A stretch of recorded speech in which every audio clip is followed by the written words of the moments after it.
என்னோட பேர் ஜெயலட்சுமி. தென்றல் Vidyalaya special school and learning disability centre run பண்ணிட்டு இருக்கேன் 5 வருஷமா. ஸோ ஆட்டிசம் அவேர்னஸ் டே, இன்னைக்கு வேர்ல்டு ஆட்டிசம் அவேர்னஸ் டே. இந்த ப்ரோக்ராம் வேணுமா அப்படின்னா கண்டிப்பா வேணும். இன்னைக்கு நம்ம அவேர்னஸ் ஆட்டிசம் ரிலேட்டடா என்ன சொல்லணும் அப்படின்னா, சிடிசி ரிப்போர்ட் படி பார்த்தீங்கன்னா 10,000 குழந்தைங்களுக்கு ஒரு ஆட்டிசம் குழந்தைங்க இருந்தனால மாறி இன்னைக்கு 2023ல 36 குழந்தைங்களுக்கு ஒரு ஆட்டிசம் குழந்தைங்க. ஸோ இப்போ வந்து ஆட்டிசமோட ரேஷியோ ஜாஸ்தி ஆயிட்டு இருக்கு. ஸோ இந்த ஆட்டிசம் குழந்தைங்க பிறக்காம இருக்கணும், ஆட்டிசம் இல்லாத உலகம் வேணும் அப்படின்னா நம்ம என்ன செய்யணும்? 3 விஷயம், முக்கியமான 3. No stress, no gadgets, no junk food. இது 3ம் கண்டிப்பா நம்ம ஃபாலோ பண்ணோம் அப்படின்னா ஆட்டிசம் இல்லாத உலகம் வருமானது நிச்சயம் இல்லை, ஆனா குறையும். ஸோ என்னோட இந்த 5 வருஷம் லைஃப்ல நான் எனக்கு டெய்லி பேரண்ட்ஸ் சொன்ன விஷயம், உண்மையான விஷயத்த நான் ஷேர் பண்றேன். ஆட்டிசம் மதர் வரும்போதெல்லாம் நான் கேட்பேன், என்ன விஷயத்தினால உங்களுக்கு ஆட்டிசம்னு எதுவும் உங்களுக்கு தெரியுதா அப்படின்னா, எல்லா பேரண்ட்டும் சொல்ற விஷயம் மெயினா பாத்தீங்கன்னா 10 பேரண்ட் வந்தாங்கன்னா 9 பேர் 8 பேர் சொல்ற விஷயம் ஸ்ட்ரெஸ். ஸோ ஸ்ட்ரெஸ், ஏன் ஸ்ட்ரெஸ் இருந்தா நமக்கு இப்படி ஒரு குழந்தை டிசபிலிட்டி, ஆட்டிசம் மட்டும் கிடையாது, 21 வகையான டிசபிலிட்டி இப்போ 2023ல வந்துருச்சு. So intelligence, ADHD, learning disability, slow learners, hyper ஆக்டிவிட்டின்னு போயிட்டே இருக்கு இந்த லிஸ்ட். ஸோ ஸ்ட்ரெஸ் இருந்தா நமக்கு இந்த குழந்தை பிறக்குன்ற விஷயம் ஆனா தெரியல. நல்லா படிச்சிருக்காங்க, ஆனாலும் ஸ்ட்ரெஸ்ஸோட தான் இருந்தீங்க. ஸ்ட்ரெஸ் ஆனா, டிப்ரெஷன் ஆனா இந்த மாதிரி குறைபாடு உள்ள குழந்தைங்க பிறக்குன்ற விஷயம் தெரியுமான்னு கேட்டா தெரியாதுன்னு தான் சொல்றாங்க, அவ்வளவு படிச்சிருக்காங்க. ஸோ நம்ம வந்து இந்த புக்ஸ்லயே இந்த அவேர்னஸ் கொண்டு வரணும். பெண்கள் படிக்கிற நம்மளுடைய பாட புத்தக திட்டத்திலேயே மன உளைச்சல், டிப்ரெஷன், ஸ்ட்ரெஸ் எல்லாம் நம்ம இருந்தோம் அப்படின்னா கருவுற்று இருக்கும்போது நமக்கு இந்த குழந்தைங்க பாதிப்பாகும் அப்படின்ற விஷயத்த விமன்ஸ்க்கு, லேடிஸ்க்கு கண்டிப்பா ஒரு அவேர்னஸ் கொண்டு போயே ஆகணும். இன்னொரு விஷயம், குழந்தைங்களை நல்ல பேரண்ட்ஸ் வளர்க்குறாங்க, அந்த குழந்தைங்களுக்காக பாடுபடுறாங்க, குழந்தைங்களுக்கு கஷ்டப்பட்டு நல்ல கல்யாணமும் பண்ணி வச்சிடுறாங்க. கல்யாணம் ஆனதுக்கு அப்புறம் 2 சைடுமே ஒரு ஈகோ கிளாஷ் ஆகுது. பேரண்ட்ஸ் சைடு 2 பேருமே பாலிடிக்ஸ் பண்ணிடுறாங்க, ஹஸ்பண்ட் அண்ட் ஒய்ஃபுக்குள்ள சண்டை வந்துருது. இதுவும் மெயின் நிறைய பேரண்ட்ஸ் என்கிட்ட ஷேர் பண்ணுச்சு. ஸோ தயவு செய்து அந்த ஒரு 1 இயருக்கு எந்த ஸ்ட்ரெஸ்ஸும் டிப்ரெஷன் இல்லாம அவங்க ஹெல்தியா சந்தோஷமா இருந்தாங்க அப்படின்னா ஒரு ஆரோக்கியமான ஒரு நமக்கு சந்ததிகள் கிடைக்கும் அப்படின்றத பெண்கள் வந்து கண்டிப்பா இந்த இடத்துல எல்லா பெண்களும் தெரிஞ்சுக்கணும். ஸோ 2வது பாத்தீங்கன்னா, இப்ப காலகட்டத்துல ஆஃப்டர் கோவிட் நிறைய குழந்தைங்க, குட்டி குட்டி குழந்தைங்கள நிறைய அழைச்சிட்டு வராங்க. ஃபுல்லா ஏடிஹெச்டி, ஹைப்பர் ஆக்டிவிட்டி. ஃபுல்லா பேரண்ட்ஸே சொல்றாங்க, இல்ல மேம் நான் 2 வருஷமா போன் கொடுத்தேன் அப்படின்னு. போனை குழந்தைங்க யூஸ் பண்ணாங்க அப்படின்னா குழந்தைங்களுக்கு fits related issues, neurological complaints வரும்ன்ற விஷயமும் தெரியல. அதுக்கும் நம்ம வந்து நிறைய சொசைட்டில அவேர்னஸ் கொடுக்கணும். நிறைய படிச்சிருக்காங்க, ஐடி எஜுகேட்டட் பேரண்ட்ஸா இருந்தாலும் சரி, அன்எஜுகேட்டடா இருந்தாலும் சரி, 2 பேருமே போன் யூஸ் பண்ணிடுறாங்க. குழந்தையோட டிஸ்டர்பன்ஸ் தாங்க முடியாம குழந்தைக்கு போனை கொடுத்துறாங்க. குழந்தை 3 மணி நேரம் 4 மணி நேரம் குழந்தை கண்டினியூஸா போன் பாக்குது அப்படின்னா அந்த குழந்தையோட பிரைன் டெவலப்மெண்ட் பாதிக்கும்ன்ற விஷயமும் இப்போ உள்ள பேரண்ட்ஸ்க்கு தெரியல. ஸோ இதுவும் சொசைட்டில நம்ம நிறைய எடுத்துட்டு போக வேண்டிய விஷயம். 3வது பாத்தீங்க அப்படின்னா ஃபுட்ஸ். அதெல்லாம் நிறைய பேக்ட் ஐட்டம், க்ரீம் ஐட்டம் எல்லாமே நைட்ல 12:30 மணிக்கு தான் அந்த குழந்தைங்களுக்கு புரோட்டா வாங்கி கொடுக்கறது, கலரிங் ஏஜென்ட் இருக்கிற ஐட்டம்ஸ், நிறைய இந்த மாதிரியான உணவு முறைகள்லையும் குழந்தைங்களோட பிரெயின் டெவலப்மெண்ட் பாதிப்பு ஆகுது அப்படின்றதையும் கண்டிப்பா பேரண்ட்ஸ் தெரிஞ்சுக்கணும். ஸோ இந்த 3 விஷயங்களையும் எல்லா இடத்துலையும் நான் பதிவு பண்ணுவேன் கண்டிப்பா. ஸோ ஆட்டிசம் இல்லாத ஒரு குழந்தைங்களை கொண்டு வரணும். ஸோ இப்போ பார்த்தீங்க அப்படின்னா ஓகே, அடுத்து என்ன ஒரு விஷயம் சொல்றேன் அப்படின்னா, ஓகே பேரண்ட்ஸ்க்கு ஆட்டிசம் குழந்தை வந்துருச்சு அப்படின்னா அக்செப்டன்ஸ் வேணும். குழந்தைங்கள அவங்க வந்து பேரண்ட் அக்செப்ட் பண்ணணும். அதுவே வந்து குழந்தைங்க இந்த சயின்ஸ், அதாவது ஆட்டிசம்னா என்னன்றது சயின்ஸுமே புரியல. ஏன் அப்படின்னா அந்த குழந்தை அழகா இருக்கு, பார்க்கறதுக்கு வித்தியாசமா இல்லை, ஸோ துருன்னு இருக்கான் அப்படின்னா இப்போ உள்ள எல்லா குழந்தைங்களும் துருன்னு தானே இருக்காங்க. ஏன்னா இப்போ லாஸ்ட் ஒரு 1 மந்த்தா ஒரு 5-6 பேரண்ட்டை நான் பார்க்கும்போது அவங்களுக்கு சொல்றேன், இது வந்து ஒரு குறைபாடு கண்டிஷன் அப்படின்னு சொன்னாலும் அவங்க அக்செப்ட் பண்ணிக்கிறதா இல்லை. ஸோ அப்படியே நாட்கள் வந்து தள்ளி போக போக அந்த குழந்தையோட ஏர்லி டெவலப்மெண்டல் வந்து ஃபுல்லா பாதிப்பாகுது.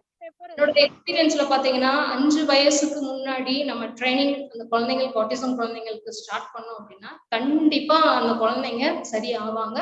என்னோட ஸ்கூல்ல மட்டும் நான் 5 குழந்தைங்களை ADHD குழந்தைங்களையும் ஆட்டிசம் குழந்தைங்களையும் நார்மல் ஆக்கி அந்த குழந்தைங்க நார்மல் ஸ்கூல்ல படிச்சுட்டு இருக்காங்க. அதுல ஒரு பையன் ஃபர்ஸ்ட் ரேங்க்கும் வாங்கிட்டு இருக்கு. ஸோ இந்த ஒரு அக்செப்டன்ஸ் பேரண்ட் கிட்ட வந்துருச்சு அப்படின்னா வேமா அவங்க வந்து ட்ரைனிங்கை ஸ்டார்ட் பண்ணிடலாம். அந்த அக்செப்டன்ஸ் இல்லாததுனால அவங்க என்ன பண்றாங்க, இந்த தெரப்பிக்கும் கொண்டு வர மாட்டாங்க. ஸ்பெஷல் ஸ்கூல்னாலே பயந்துடுறாங்க. நம்ம குழந்தை நல்லா தானே இருக்கு, நம்ம குழந்தைய எப்படி சிபி குழந்தைங்க டவுன்ஸ் குழந்தைங்களோட நம்ம விடுறது அப்படின்ற ஒரு தயக்கத்துல என்ன பண்றாங்க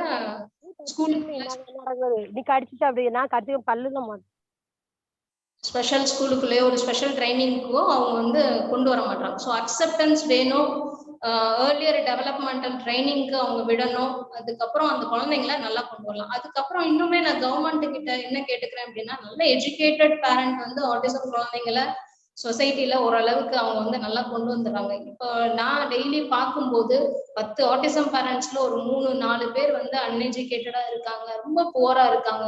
இந்த ஆட்டிசம் குழந்தைங்க அப்படின்னு எடுத்துக்கிட்டீங்கன்னா நார்மலா 1-2 இப்போ ஐடி அதாவது இன்டெலெக்சுவல் டிசபிலிட்டி குழந்தைங்களுக்கு ஒரு தெரப்பி போதும், ஸ்பெஷல் எஜுகேஷன் போதும். ஆனால் ஆட்டிசம் குழந்தைங்களுக்கு ஆக்குபேஷனல் தெரப்பி வேணும், சென்சரி தெரப்பி வேணும், ஸ்பீச் தெரப்பி வேணும், சென்சரி இஷ்யூஸ் நிறைய இருக்கும் இந்த குழந்தைங்களுக்கு, பிஹேவியர் மாடிஃபிகேஷன் தெரப்பி வேணும்.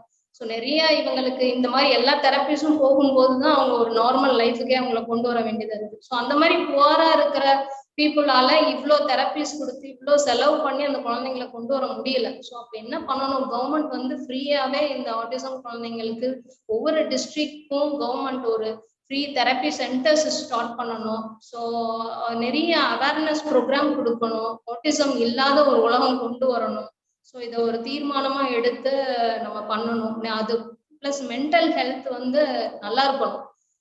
நிறைய பார்த்தீங்கன்னா ஆட்டிசம் குழந்தைங்களை மேனேஜ் பண்ண முடியாம 2 பேத்துல ஒரு ஆள் செப்பரேட் ஆயிடுவாங்க, பிரிஞ்சு போயிடுவாங்க. ஸோ சூசைட் பண்ணிக்கிறது இதெல்லாமே நிறைய நடக்குது. ஸோ அதெல்லாமே இவங்களுக்கு மென்டல் ஹெல்த்தை ஸ்ட்ரென்தன் பண்ற ப்ரோக்ராம்ஸ் நிறைய கொடுக்கணும். ஸோ நான் பார்த்தீங்கன்னா 2003ல எனக்கு கல்யாணம் ஆச்சு. 2004ல என்னோட பையன் சிவா, இப்போ 19 இயர்ஸ் ஆகுது. ஸோ இந்த சயின்ஸ் எல்லாம் நான் சொல்றேன், ஆனா இது நீங்க தெரிஞ்சுக்கோங்க. என்னன்னா அவன் வந்து கூப்பிட்டா ஃபர்ஸ்ட் 2.5 வயசு இருக்கும். ஸோ எல்லா குழந்தைங்க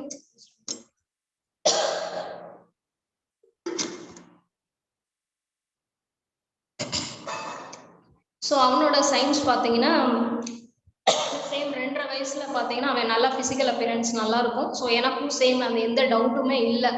அவனுக்கு அப்பனா 20 இயர்ஸ் பிஃபோர்லாம் பார்த்தீங்கன்னா ஆட்டிசம் பத்தி அவ்வளோ ஒன்றும் யாருக்கும் தெரியாது. ஸோ ஒரு ஸ்கூல்ல போய் சேர்த்தேன். அங்க பாத்தீங்கன்னா ஓடிட்டே இருக்கான் அவங்க பையன், கூப்பிட்டா திரும்ப மாட்டான். ஸோ என்னன்னு பாருங்கன்றாங்க. ஸோ நம்ம போய் காது டெஸ்ட் பண்றோம், காதெல்லாம் நல்லா இருக்குன்றாங்க. டாக்டர்கிட்ட போடுறோம், அட்டென்ஷன் இல்லை. ஸோ அதனால ஒரு சிரப் மட்டும் கொடுங்கன்னு சொல்றாங்க. ஸோ பார்த்தீங்க அப்படின்னா ஒவ்வொரு இடமும் போகிறேன், தெரப்பியில் என்ன நடக்குதுன்னு என்னால் தெரியல. குழந்தைக்கு வீட்டில் வந்து ட்ரெயின் பண்ணலான்னு பார்த்தா எப்படி ட்ரெயின் பண்ணணும்னு தெரியல. ஆட்டிசம்ன்றது ஒரு பெரிய கடல், இவங்களை புரிஞ்சுக்கிறது ரொம்ப கஷ்டம். ஸோ அதுக்கப்புறம் தான் நான் இது ரிலேட்டடான எல்லா கோர்சஸுமே MSc psychology, special BEd, learning disability course, yoga course, speech course எல்லாமே முடிச்சுட்டு இப்போ இந்த குழந்தைங்களுக்காக நான் ஒர்க் பண்ணிட்டு இருக்கேன். ஸோ நான் என்ன சொல்ல வரேன் அப்படின்னா, ஸோ உள்ள எனக்கு கிடைக்காத விஷயம், நான் வந்து உள்ள என்ன தெரப்பில நடக்குது, ஸோ நான் கத்துக்க முடியாத விஷயம் இன்னைக்கு என்கிட்ட வர பேரண்ட்ஸ் எல்லாருக்கும் ஃபுல்லாவே வீடியோஸ், போட்டோஸ் எல்லாம் நிறைய ஷேர் பண்ணி பேரண்ட்ஸ் எல்லாருமே டீச்சரா மாத்திட்டு அந்த குழந்தை வந்து சீக்கிரமே சரியாகி போறதுக்கு என்ன வழியோ அது மாதிரி நாங்க நிறைய பண்றோம். குழந்தைங்களுக்கு நிறைய பிரெயின் ஜிம், யோகா, டயட்ல சேஞ்ச் பண்ணி அந்த குழந்தைங்கள 1 இயர் 2 இயர்ஸ்லேயே மேக்ஸிமம் ட்ரெயின் பண்ணி நார்மல் ஸ்கூலுக்கு அனுப்புறோம். ஸோ எனக்கு வாய்ப்பு அளித்த அமர் சேவா சங்கம் அவங்களுக்கு மிக்க நன்றி. தேங்க்யூ.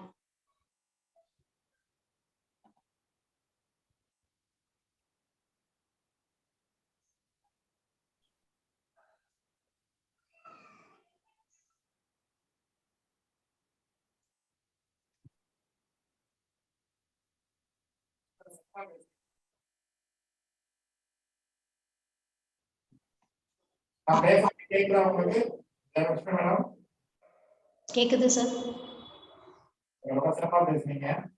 Thank you sir. பெற்றோர்களுக்கு வந்து என்ன நடக்குதுன்னு தெரியாம நம்ம குழந்தைங்களுக்கு சிகிச்சை கண்டிப்பா பண்ணக்கூடாது. பெற்றோர்களுக்கு வந்து கண்டிப்பா விஷயங்கள் தெரியலாம். பெற்றோருடைய இன்வால்மெண்டோட தான் இருக்கணும். அதுல வந்து பெற்றோரோட அவங்களுக்கு ஃபுல்லா ட்ரைனிங் கொடுத்து அவங்களுடைய பார்ட்டிசிபேஷன்ல தான் இந்த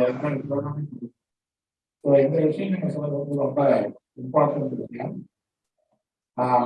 ரெண்டாவது நீங்க நிறைய சொன்னீங்க அக்செப்டன்ஸ் ரைட். Thank you sir. அதுவும் ரொம்ப முக்கியமான விஷயம். அக்செப்டன்ஸ்னு சொல்றது வந்து அது காலையில் realisation. We should realize that the child has a condition, and they realize that they should not make that with it. So, அந்த ரியலைசேஷனும் இந்த குழந்தைய வந்து அதனால விளைவுதான் ஆகணும் நமக்கு நம்ம சரியானதே அந்த குழந்தை ஹேண்டில் பண்ணலாம். ஒரு child not only the parent, but also the society should create the necessary environments. So that will assist the child to gain the சொல்றேன். இன்னும் அவசியம் வாங்க. Also, our invitation to you to visit on that.